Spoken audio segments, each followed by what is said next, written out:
YouTube, with the Los Angeles Lakers losing 4-1 and officially being eliminated from the 2024 NBA playoffs by the reigning champion Denver Nuggets, you have to ask the question, what's next for the Lakers and what's next for LeBron James specifically on this team in their offseason and their future? How can they get this team back to what it once was in the bubble era and stuff like that when LeBron just got there, AD just got there? How can they get back to that level of basketball where they're taken as a real threat in the Western Conference every single season? And what is next for LeBron James? Is he even going to be a Laker next season? Did we see LeBron James play his final game in a Laker jersey? That's what I want to talk about in this video. Let's get right into it, folks. So, there's been a lot of speculation and a lot of rumors about LeBron's future in LA, and I'm not going to be the first one to cover this, and I certainly won't be the last. And if you're a Lakers fan, I would imagine you're pretty worried right now because the king could be taking his talents anywhere else right now. So the big thing to note for this offseason is Darvin Ham. I would expect Darvin Ham to be fired in pretty short order, after this playoff loss. I know Lakers fans are absolutely done with him and just totally fed up with the whole situation, which is understandable. I could see a lot of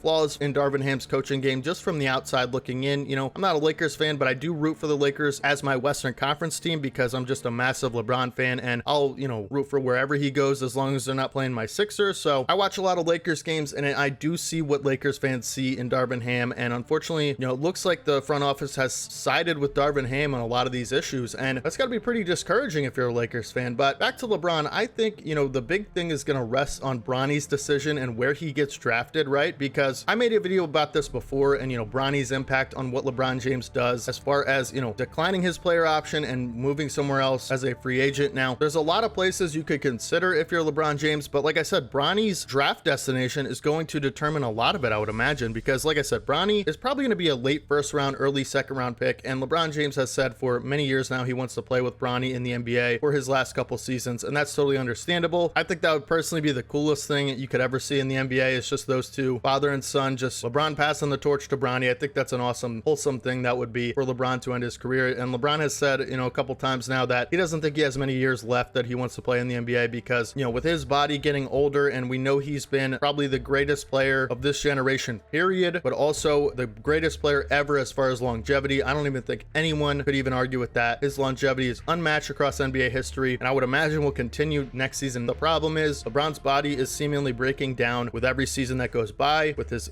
foot injury and stuff like that, and his ankle, nagging injuries popping up more than they used to. You can see quite a lack of a few steps that he might have lost in regards to his athleticism, which is still insane because when he really wants to turn it on, he's still one of the more athletic guys in the league. But regardless, you can see that LeBron is aging clearly, and for the first time we have to question his mortality as a mainstay in the NBA circuit of great players. So this decision in the offseason is probably going to be one of the biggest of his career, and it will likely end up being where he ends his career. I've speculated on a lot of teams that I think could be a fun idea for LeBron. I want to talk about those in this video, but we'll get into that a little later because this is more about the Lakers right now. So Anthony Davis, you have locked up for a while, but like I said, LeBron has a $51 or so million player option going into the offseason that he can decline and then become an unrestricted free agent and really go wherever he wants with the available cap space. There's a lot of speculation on if he will take a pay cut to go somewhere else. I would imagine that'll be in the realm of possibility, considering LeBron has all the money him and his family will ever need. You obviously always want to make as much money as you can. You're not going to turn down $40 million or so, but you have to consider, if this is just going to be a 2-year type of thing or a 1-year type of thing, you might take a pay cut to go where Bronny goes, right? So that's definitely in the realm of possibility. LeBron could take a veteran minimum and be just fine financially for the rest of his life. So not saying he should or shouldn't, I'm just throwing that in there as a possibility. Now, some of the teams I think would be interesting that if they took Bronny, they could definitely find a way to get LeBron on the roster. I think that's definitely always in the realm of possibility. You can move money around, you can move assets and players around, contracts. So any team that really wants LeBron enough is going to be able to get him. And here are some that I find fascinating as just concepts, right? So one is my Philadelphia 76ers. I'm going to keep this short because that's never going to happen, but I thought it'd be interesting just for me as a Sixers fan to talk about it. So the Sixers will have plenty of cap. They'll have the necessary cap to sign LeBron. That's no question about it. They will have max player money in this offseason, and LeBron will be the hot ticket item if he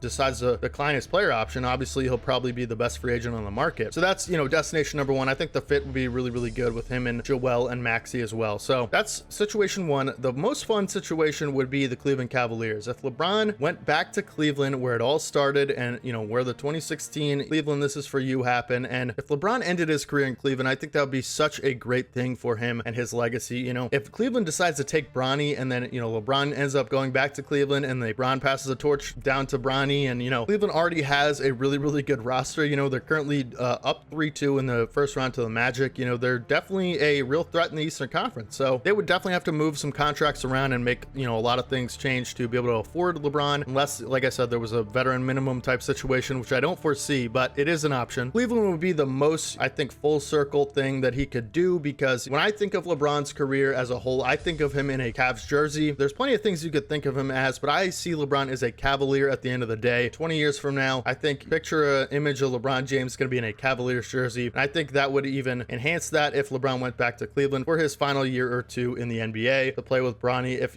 Cleveland decided to take Bronny in the draft. So that's a really fun scenario. Another scenario I thought would be really scary is just NBA wise, if LeBron decided to go back to the Heat for the last couple years of his career. I'm sure Pat Riley and the Heat would take him in a heartbeat if they could get him, depending on what they have to give up or anything. But imagine LeBron, Bam Adebayo, and Jimmy Butler return to South Beach. King returns back to South Beach and takes the Heat. They would have probably the best odds in the East, anyone other than Boston, if LeBron went back to the Heat. So I thought that would be another fun idea. It would make sense too. The Heat, that would be a good fit, I think, for the Heat. And then the last option, and maybe the most likely, honestly, is LeBron just stays in LA and accepts his player option. What if the Lakers say, what if Rob Pelinka says to LeBron, we're going to do whatever it takes to draft Bronny, right? If they just acquire draft picks, trade whoever they have to trade, whatever they have to do to acquire a pick to get Bronny, and they select Bronny in the draft, there's no way LeBron's leaving LA. Maybe you could even get some not so great contracts off the books if you're LA by doing that, right? You trade like some really good assets and role players for a first round pick, and then you take Bronny, maybe a little, you reach for Bronny, right? Like maybe a little higher than his value might be in the draft. But let's say you do that. There is no shot LeBron is leaving at that point. And now you have maybe a little flexibility to be able to fill out the roster the way you want, with, AD still being there and some of these maybe less than desirable contracts are off the book. So I think that's another scenario I could see totally happening. The only thing that I question is, like, what if Bronny gets taken by like Detroit or something? Like, what if Bronny gets selected by Washington? There's no shot LeBron's going to Washington to finish his career. Remember, this is going to be a temporary thing that LeBron's going to be doing, where he's probably going to be ending his career wherever Bronny goes, or wherever, the team is that he ends up next season. So I would imagine LeBron, no offense to Washington or they're just, the timeline doesn't match up, the roster doesn't match up. I could not see LeBron ending his career in Washington. That's just not a possibility. So to me, the most likely options are LeBron's probably just going to decline his player option, right? And then wait to see what happens with Bronny. And then if he, thinks it's a fair thing for him to go and pursue that, then he might try to. But if he thinks, the team that takes Bronny isn't good enough, then he'll probably just, I would imagine, stay in LA and try to work with what they have there and try to improve the roster like they have been doing. But it'll sure be interesting for LA. You're kind of in a rough spot in the offseason if you're the front office of LA or an LA fan, because let's just assume LeBron stays and now you have like basically the same team you had last year, and now you just have some not so great contracts and almost no flexibility on the roster to be able to improve it, right? Like, I mean, you could maybe count on and project Austin Reeves to get a little bit better in the offseason, but that's about it, man. Like, you got to work with what you have almost, because you don't have any draft picks really. So LA is going to be a tough spot in the offseason, and I hope it works out well for LeBron and his situation, because I'm just a LeBron fan. That's my GOAT. I'm not sure he's the GOAT. That's a separate discussion, but he's my GOAT because I've never seen Jordan play. So LeBron's the greatest player I've ever seen play in my lifetime, and I want his career. I'm just a huge fan of his, and I'm just going to be a huge fan of Bronny's as well. So I want this whole thing to work out as best it can, and I hope LeBron makes the right decision for him and his family. And I also kind of hope it works out for the Lakers, because if LeBron decides to leave the Lakers, you guys are now in a lot of trouble with your roster. You have a timeline that fits win now mode, and then also your best player leaves in free agency, and basically the key to your franchise, and now you have no assets to be able to recuperate or replace his value. So if you're a Lakers fan, you gotta hope LeBron sticks around. So I'm sure Rob Pelinka and the front office are gonna be doing everything they can to make sure he's happy in LA with what they can offer him and stuff like that. So that's what I would be doing as LA. Maybe they blow it up and trade AD and get rid of the whole thing, but I doubt that. I seriously doubt that. You have 2 top 10 players or so on your roster right now. You got to be able to find a way to make the roster better, at least try to. That's what I would think as a GM in that situation, but we'll see what Pelinka decides to do. Like I said, I would imagine keeping LeBron around is probably their top priority. They're probably gonna be doing whatever they can to make sure he's happy and financially compensated for this offseason. So that's pretty much it for the video. I think LeBron James holds the keys to the Lakers' future, and Bronny holds the keys to LeBron's future, and that's gonna really be interesting to see how this plays out. Make sure you guys subscribe to the channel if you guys want to be updated on this as the situation progresses, because I'm definitely going to be covering it a lot. lot, quite a bit on this channel. So whatever the news is, you know, I'm going to be talking about it. So Lakers fans, stay hopeful, man. You had a really good season. You know, you were never beating Denver. I'm sorry. Like, you guys even know that. You got really unlucky in the seeding arrangement. You know, hopefully next year you can get some younger guys on your roster that can maybe help you more in the regular season to get a higher seed to where you don't have to face a team like Denver in the first round, because that's really what killed you, I think, the seeding, you know. So it would have been almost better to lose to the Pelicans in that play-in game and then end up playing the Oklahoma City Thunder in the first round, even though they look great as well. But I'm just saying the seeding was really an issue, and honestly the team just wasn't good enough this year. So you gotta at best hope for something changing in the offseason where you get some flexibility, or you find some way to improve the roster that way, and hopefully that is what happens, because you know the Lakers could really use a great season, because they really haven't had one since their championship in 2020, you know, which is, from my perspective as a Sixers fan, I'll take any championship. I don't care if it's 8 years of winning 10 games after that. I'm